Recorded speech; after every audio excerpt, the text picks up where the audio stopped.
राष्ट्रपति के दत्तक पुत्र कहे जाने वाले बैगा आदिवासियों को सभी प्रकार की मूलभूत सुविधा से वंचित होना पड़ रहा है। बता दें कि अचानक मार्ग टाइगर रिजर्व के अंतर्गत 25 वन ग्रामों में से 6 ग्रामों की व्यवस्थापन के तहत शिफ्ट किया गया है। शेष 8 पंचायत के 19 गाँव में व्यवस्थापन के नाम पर सभी निर्माण कार्य पूर्ण रूप से एटीआर प्रशासन के द्वारा रोक लगाने से ग्रामीणों को मूलभूत सुविधा से वंचित होना पड़ रहा है। यही नहीं, सरकार की महत्वपूर्ण योजना आंगनबाड़ी भवन, नाली निर्माण सहित कई कार्य बंद पड़े हैं, जिससे लोगों में समस्याएं उत्पन्न हो रही है, जिसे लेकर जनप्रतिनिधियों एवं सैकड़ों ग्रामीणों ने पंचायत में निर्माण कार्य प्रारंभ करने की मांग को लेकर मुंगेली कलेक्टर को ज्ञापन सौंपे जाने की बात कही। वहाँ से हम लोग यहाँ इसलिए आए हैं, पूरे सामूहिक रूप से आए हैं। 8 ग्राम पंचायत के सरपंचगण, 2 जनपद सदस्य, 1 जिला पंचायत सदस्य। हमारे ग्राम पंचायत के जितने भी कार्य है, उस कार्य को वन विभाग के अधिकारियों द्वारा रोक लगा दिया गया है। और ग्राम पंचायतों में कोई बड़ा कार्य नहीं है। मेरे कहने का मतलब ये है कि वहाँ अगर छोटा सा नाली बन रहा है, गंदे नाली से पानी बह रही है, और उस पानी से अगर बीमारी उत्पन्न हो रहा है तो उस पानी को निकाल दे करके गवर्नमेंट के द्वारा हमें जो आदेश प्राप्त हुआ है, उस आदेश का पालन करते हुए हमने नाली निर्माण करा रहे हैं, उसमें भी जो है रोक लगा दिया गया है। और जिला पंचायत द्वारा जो हमें किचन सेट निर्माण कार्य दिया गया है, उसमें भी रोक लगा दिया है। स्कूल भवन जो छपरवा में खेड़ा साहब की स्मृति में, हाँ, पीडी खेड़ा की स्मृति में बच्चों के पढ़ने के लिए हमारे वन ग्राम वासियों के जो बच्चे हैं उनको पढ़ाने के लिए स्कूल भवन का निर्माण किया जा रहा था, उसमें भी रोक लगा दिए हैं। तो मेरे कहने का मतलब यही है कि हमारे बच्चे लोग कहाँ पढ़ेंगे? सीसी रोड निर्माण कर रहे हैं तो क्या दलदल में चलेंगे? हमारे वनवासी लोग, हमारे बच्चे लोग आंगनबाड़ी भवन अगर लोग नहीं बनवाने देते, क्या हमारे बच्चे लोग पेड़ पौधों के नीचे बैठ करके पढ़ाई करेंगे?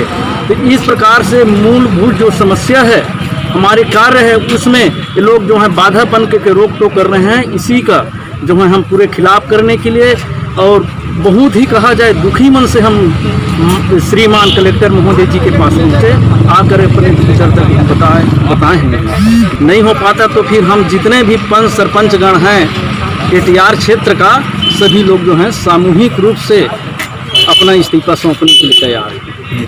हम लोगों की मांग यही है कि जो पूर्व में जो कार्य हम लोग कर रहे थे, उस कार्य को कहीं विभाग द्वारा, वन विभाग द्वारा कार्य करने का आदेश जैसे दे देते हैं, तो हम जो है इस्तीफा नहीं देंगे, हम अपने कार्य को करने के लिए तैयार हैं। वहीं वर्षों से निवास करने वाले वनवासी महिला फगनीबाई ने बताया कि 15 वर्षों से व्यवस्थापन के नाम पर अधर में लटकाए गए हैं, जिनके चलते ना ही घर बन रहा है, ना ही खेत। अब तो निर्माण कार्य भी बंद करा दिए गए हैं, जिससे रोजी रोटी के लाले पड़ने लगे हैं। यदि सरकार व्यवस्थापन कराना चाहती है तो तुरंत कराए, या हमें हमारे हाल पर छोड़ने की बात इनके द्वारा कही गई। स्थापन पर हम लोग जल्दी से जल्दी कराए, और नहीं तो फिर ओकर फैसला जल्दी बताए, नहीं करे। स्थापन होते तो हमारे बाल बच्चे छोटे छोटे रही तब की। आज हमारे बाल बच्चे जमरिया हो गए, ओकर स्थापन के नाम से हम कुछ बना नहीं सकत हैं।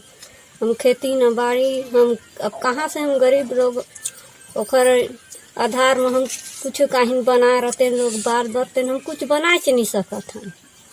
हम का करी न अब घर बर एती आगे चल बर खेती पब बना सके, न बाड़ी बना सके। कामा जी ही स्थापन हो ही कह के कामो नहीं देवत है, हम कामा जी हूँ। वहीं इस संबंध में जिला कलेक्टर PS एल्मा ने कहा कि एटीआर के सरपंचों के आवेदन प्राप्त हुए हैं, जिसमें सरपंचों के द्वारा निर्माण कार्य को प्रारंभ कराने की मांग की गई है, जिसे शासन को अवगत कराते हुए गाइडलाइन आने के बाद उचित कार्यवाही करने की बात कलेक्टर द्वारा कही गई है। के अंतर्गत जो कोर एरिया है और बफर जोन है, उसमें 8 ग्राम पंचायत के 19 ग्राम हैं और करीब 16,000 के आसपास जनसंख्या आबादी रहती है वहाँ पर। इनके बिजली, पानी, स्वास्थ्य, शिक्षा के संबंध में हम लोगों ने पूर्व में भी शासन से रिक्वेस्ट किया है कि इनको यथाशीघ्र अन्य जगहों पे शिफ्ट किया जाए, ताकि उनकी जीवन यापन आसानी हो सके। और एटीआर के क्षेत्र में वो टाइगर रिजर्व वाले जो अधिकारी हैं अपने वाइल्ड लाइफ के नियमानुसार वो कार्रवाई करते हैं, लेकिन उनको बताया गया है कि इसमें जो इनके पूर्व में ही निवासरत हैं, ग्रामीण हैं और जनजातीय वर्ग के लोग हैं, इनके जीवन यापन हेतु थोड़ी लिबरल रखी जाए। और कल मैंने पुनः एटीआर क्षेत्र में जो हो रही गतिविधियां हैं इस संबंध में उप संचालक अचानक मार्ग अभ्यारण्य के अधिकारियों के साथ में बैठक रखा है और इसका आवश्यक पहल करेंगे।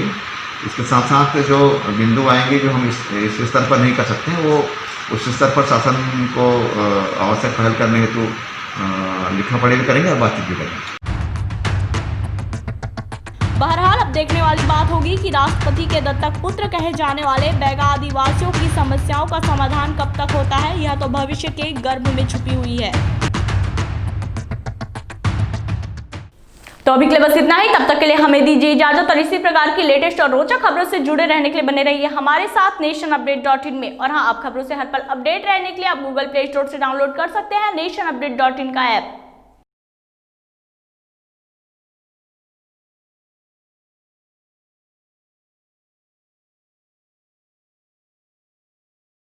For more updates, subscribe to our YouTube channel nationupdate.in.